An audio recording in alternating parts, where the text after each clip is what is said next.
Hey, History 7, you did it. This is the last history video. Yay! For the school year. I hope you guys are excited about it. I'm sure you're tired of just looking at my face. So today we're going to talk about the consequences of the imperialism. So the consequences of these European nations taking over in Africa. There are good things and there are bad things that go along with it. And so that's what we're going to talk about today. And so while it is easy to go and just say the Europeans were horrible and, they never should have done that, there are good and bad things that come of it. And it does make it a little bit more complicated. Europeans can take little or no credit for a lot of these positive results, though they were kind of accidental. And, it wasn't like they planned all of these positives to happen, but there were a lot of positive results mixed in with negative. The Christian should not be surprised to find that God can bring good things out of the worst actions of fallen man. And so we're going to see some of those positives and some of those negatives. And so political, it kind of talks about as a metaphor, actually a simile. It's like unwinding the many strands that compose a cable. So if you open a lot of cables, there's other cords, even a phone. I don't even know if you guys have these anymore. Phone cables, phone cords. If you open those, there's a whole bunch of different wires and stuff. And that's kind of what they're talking about here. They're all kind of twisted together. Some brought positive and others brought negative things. So one of the positives politically is peace and stability at a price. So over time, European forces captured or killed the leaders of rebellions. Weapons were confiscated and armed resistance declined. Then there were new African leaders who emerged, and they really had no choice but to work with the system and to just benefit their people. So as long as the African leaders submitted to European control, African states experienced a temporary peace and stability. However, the Africans did pay a great price for this tranquility, and that's the loss of their freedom. So yes, there was peace and stability for them, but they did lose a lot of their freedoms. Another positive but also negative is the formation of new African states. There were over 50 new African states that emerged from colonial rule. This appeared to be an improvement because there used to be hundreds of tribes that existed before, and these divisions were artificial states. So Europeans, though, drew boundaries on maps, and they really didn't pay attention to the actual location of tribes. So sometimes one tribe would be in one nation, or half the tribe would be in one nation and the other half would be in another. So they didn't pay attention to that. Kind of if you look at Grand Detour. Okay, technically the address of Grand Detour is Dixon, but we are in Ogle County even though Dixon is in Lee County. So see how that's kind of complicated? Or I had a friend across the street from her house was one county and her house was another, and it just makes it complicated. It's just kind of weird. So yeah, they just didn't pay attention to where the tribes were located and what would make sense for these tribes. And so some of the tribes, they just took a pen and marked it and didn't think, to pay attention. Other times, though, they would put tribes together that maybe were enemies or didn't get along or didn't speak the same languages. And so these differences caused some unrest in a lot of the states, especially as they gained independence later. As they start to break off from these European nations, it causes some issues because they don't even speak the same languages.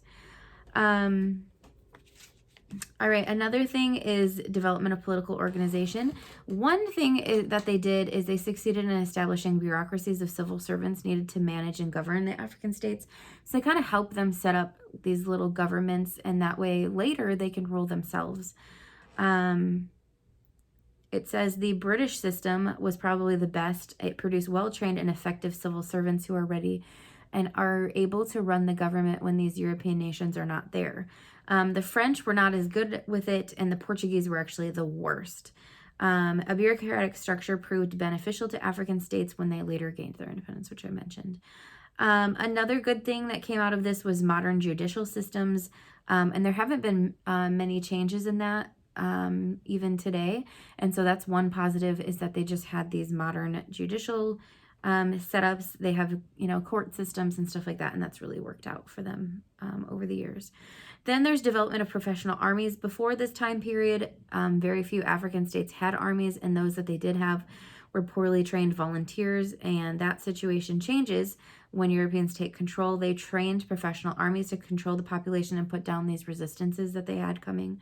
By the way, does Resistance, maybe just because I finished watching them, but Resistance, every time I hear it, makes me think of Star Wars. So yeah. So if you're thinking Star Wars, it's kind of like when they got all of those clones obviously this is in like episode 2 where the clones were working for the Jedi, and then obviously that backfires. And maybe some of those backfired later, but you know, they had a trained army and that really helped them make a difference. And that's kind of what happens here. Tragically, though, these armies became a source of instability, confusion, and anarchy later. And that's some of the issue that some African nations have still today. Then we have delayed development. Many African states right about this time were in the process of developing into modern countries. Some had made progress, others were just starting to develop. However, European conquest obviously ended the natural development of modern states in Africa. In addition, the loss of their independence had a long-term negative effect on the African states. At least 2 generations of Africans grew up under the control of Europeans and had no experience in self-government. So when these nations leave, you know, it causes some problems. And a lot of the progress made by their parents and grandparents were lost and forgotten. And under European control, the Africans became isolated from the rest of the world, which is unfortunate. Because they could only trade with these nations, they weren't able to connect with other countries, and so it prevented the normal development of African states for a lot of years. Then we have economic, you know, financial, and there's a lot of mixed results. The positive is they built a modern infrastructure in Africa. Sorry, not in Europe, in Africa. They laid thousands of miles of track for railroads. They built many miles of roads, which is great. We're going to talk about the negatives with that later. In addition, they strung miles of wire for telegraph and later telephone communication. Those are all good things. Also, while they were harvesting natural resources, the Europeans introduced a lot of farming methods that greatly increased production of many natural products. And so they really helped them become better at farming and better at, you know, just being able to make things more. They also, Europeans brought with them an understanding of the value of land, just the importance of the land. The Africans learned the vast lands of Africa served as a great asset. They're very important, and so the value of land increased, which brings some wealth to the area as well. Africans were already developing cash crops. European management techniques simply improved these, and it elevated this to a new level. European control also hastened the decline of the traditional barter-based economy, where it'd be like, I'll give you this bushel of corn for 2 pigs. You know, instead they switch and they start doing a money-based economy, which really helps later. Another thing that goes along with the money-based economy is banking. They bring a bank system to the African continent, and this was a great asset to them, especially as they get their control. Now, we just talked about the positives. There are also a lot of negatives that go with it. For example, one of them, you know how they brought like the trains and the tracks and roads and phones. The problem is they built those to benefit themselves. So there were some areas of the continent that didn't even get any of this. They distributed transportation and communication improvements unevenly. Some areas experienced great improvements and others didn't get any improvements. And so it's just very uneven. In addition, when the Europeans carved Africa into manageable regions, it was an uneven development of regional economies. Some regions had access to the coast. They had rich mineral deposits. Others had natural resources. Others were landlocked. They had access to few natural resources. And so because of that, some states had little opportunity to progress. You know, some states are progressing and they're making money, and other nations are starving and struggling to feed their people. So they didn't like draw it fairly. And even though the Africans brought industry and technology to Africa, they denied them the opportunity to develop industry and technology on their own. They didn't let them find new business opportunities for themselves, or maybe new farming opportunities or something like that. And so these left a lot of African states with little opportunity to prosper, and it had a long-term effect on some African development. By the way, I don't know why they include these because they're not even mentioned, but I like to show them. There is a picture of a giraffe and elephants. I love both. Giraffes are my favorite. And I just thought I'd show it because why not? I don't know why they're in your book. I guess just because we're talking about Africa, but they're not mentioned in the chapter, which is unfortunate. I would love if they talked about a whole bunch of animals. But anyway, another problem was that the people were forced to focus on growing cash crops rather than food to feed their people. And this is the thing like that happens in the United States too, like in the southern area, you know, they switch from growing like corn and stuff to growing cotton, because cotton and like tobacco make more money. And so, you know, they can make money and then buy food.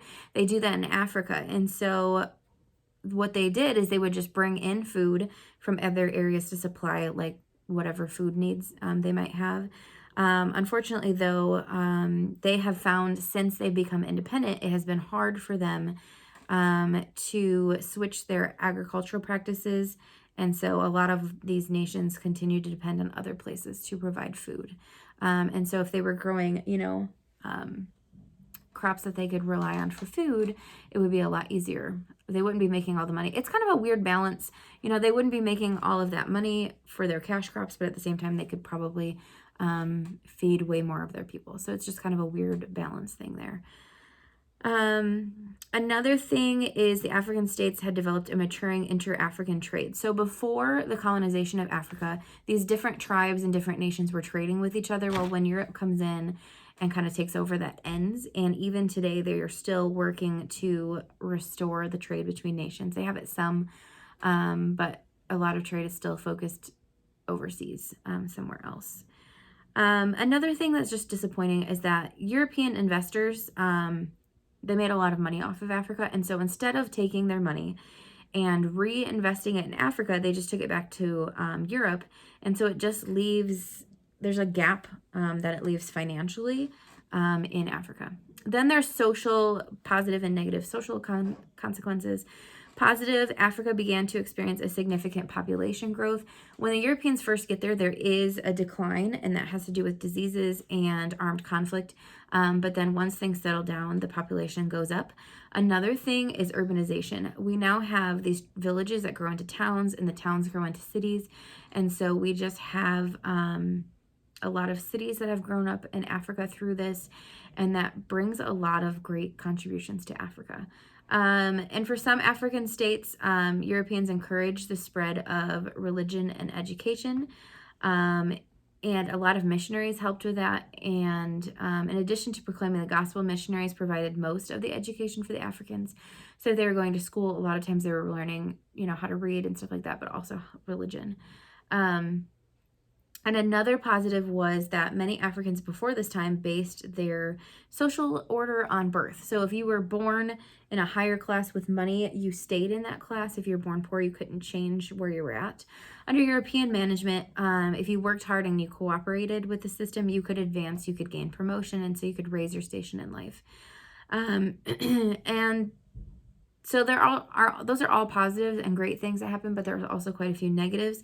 Although they did urbanize Africa and build cities, they also created a gap between the urban and rural areas. So these urban areas are built up. They're given, you know, the roads and the railroads and the telephone lines and stuff like that, but the rural areas remained underdeveloped. African cities also had most of the medical facilities and the schools, and they constructed very few of those outside of the urban areas. In addition, women before this time were treated fairly equally. In a lot of African tribes, not all of them, but in a lot of them, and that is downplayed when Europeans show up. They build a lot more educational facilities for boys than for girls. Women could not gain access to a lot of professions, including medicine, law, and civil service. And so the colonial world favored men, and the women were just restricted to menial jobs and tasks. So unfortunately, that kind of lowers the roles of women. And then finally, Europeans, including many missionaries, condemned everything African. They wanted Africans to become European. So they wanted them to get rid of a lot of their culture, unfortunately. So anything like African names, music, art, anything that originated in Africa, they just didn't want. They wanted them to become more civilized, which is garbage. They even forced the Africans to wear European clothing. And these measures just disrupted the cultural development of Africa, unfortunately. And so it just kind of caused them to not develop as strongly. So I am so bummed that that's where we're stopping, because there's so much cool stuff coming. Just, you know, like more with imperialism in different areas. Oh, I forgot to give you a code word. The code word for today is... I was thinking about it and then I forgot. The code word for today is giraffe. I know, random. It's not even in there, but yeah, anyway, giraffe. I just wanted to get to World War I and II and the Cold War and just, you know, the whole world. And we didn't quite get there. I think we're like 5 chapters off from finishing the whole book, unfortunately. But I just want to say thank you for watching all the videos. Make sure you send me those final code words and then do your test. It is on page 280. Do questions 1 through 8 in full complete sentences and send it to me, and then you are done with history, which would be awesome. So yeah, turn it in, get it done, and then you can return your book on Monday. I hope you guys have an amazing, amazing summer, and I miss you all. And if you ever need anything, you can email. So yeah, have a good day. Bye.